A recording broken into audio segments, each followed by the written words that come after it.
Hello viewer, আসসালামু আলাইকুম। আজকে ইনফিনিটিভ নিয়ে কথা বলবো। সঙ্গে আছি আমি প্রভাষক রতন আহমেদ। ভিডিওটি ভালো করে বোঝার চেষ্টা করবেন এবং মনোযোগ সহকারে শুনবেন। এই গ্রামারটা একটু হার্ড আছে। প্রথমে আমরা জেনে নিই ইনফিনিটিভ কাকে বলে। টু প্লাস মেইন ভার্ব, আবার বলছি টু প্লাস মেইন ভার্বকে ইনফিনিটিভ বলে।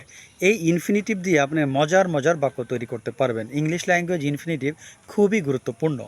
তো আজকে ইনফিনিটিভের শুধু একটা বিষয় আলোচনা করব, যে ইনফিনিটিভ দিয়ে আমরা কিভাবে এটিকে সাবজেক্ট হিসেবে ব্যবহার করতে পারি। আসলে ইংলিশ ল্যাঙ্গুয়েজে ইনফিনিটিভের কিন্তু অনেক ব্যবহার আছে। এই ভিডিওটি লম্বা করব না, আমি শুধুমাত্র ইনফিনিটিভের সাবজেক্ট ব্যবহারটা নিয়ে আলোচনা করব। চলুন আমরা এখন বাংলা থেকে কিছু ইংরেজি করব। যেমন ধরেন আপনার সকালে হাঁটা স্বাস্থ্যের জন্য ভালো। এখন এটার ইংরেজি কি হবে? To walk in the morning is good for health. কারণ সকালে হাঁটা এই পুরোটা কিন্তু সাবজেক্ট হিসেবে ব্যবহৃত হয়েছে। সকালে হাঁটা, to walk in the morning, সকালে হাঁটা হয় স্বাস্থ্যের জন্য ভালো। তাহলে এখানে সাবজেক্ট হচ্ছে সকালে হাঁটা। To walk in the morning is good for health. সংবাদপত্র পড়া একটি ভালো অভ্যাস। সংবাদপত্র পড়া একটি ভালো অভ্যাস। To read news paper is a good habit. তাহলে এখানে বলতে পারেন সাবজেক্ট কোনটা? সংবাদপত্র পড়া, এটি কিন্তু সাবজেক্ট। সংবাদপত্র পড়া হয় একটি ভালো অভ্যাস। To read news paper is a good habit. মানুষদের সাহায্য করা একটি মহৎ গুণ। To help the man is a Nobel virtue.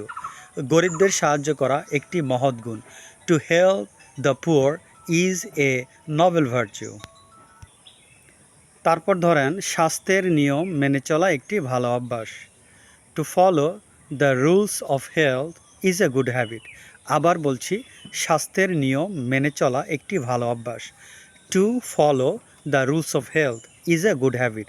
এখানে সাবজেক্ট হচ্ছে স্বাস্থ্যের নিয়ম মেনে চলা, আর ভার্ব হচ্ছে হয়। তার মানে স্বাস্থ্যের নিয়ম মেনে চলা হয় একটি ভালো অভ্যাস। এজন্য আমরা অ্যান্সারটা করলাম to follow the rules of health is a good habit. এভাবে আপনারা অনেক অনেক বাক্য তৈরি করতে পারবেন। তাহলে আজকে আমরা ইনফিনিটিভের যে আলোচনা করলাম সেটা হচ্ছে ইনফিনিটিভ সাবজেক্ট হিসেবে ব্যবহৃত হয়। যেমন ধরেন ভ্রমণ করা ভালো, তাহলে টু ট্রাভেল ইজ গুড। তারপর ধরেন আপনার এই বড়দেরকে শ্রদ্ধা করা ভালো, to respect the senior is good. তারপর ধরেন সমাজের আইন মেনে চলা ভালো, to follow the rules of the society is good. এভাবে আপনারা টু প্লাস মেইন ভার্ব দিয়ে আপনারা অনেক অনেক বাক্য তৈরি করতে পারবেন। আর এই গ্রামারটার নাম হচ্ছে ইনফিনিটিভ। ইনফিনিটিভের আসলে ইংলিশে অনেক ব্যবহার আছে। যারা স্পোকেন ইংলিশের জন্য ইনফিনিটিভ শিখতে চান তাদের জন্য আমার এই ভিডিওটি ছোট পরিসরই করা। আর যারা একাডেমিক লেভেলে আছেন, যারা একটু হায়ার লেভেলে জানতে চান, তাদের জন্য ইনফিনিটিভ নিয়ে আমি পরে একটা ভিডিও করব। আর এই ধরনের মজার মজার ভিডিও পেতে চ্যানেলটি সাবস্ক্রাইব করবেন। আজ এ পর্যন্ত, আল্লাহ হাফেজ।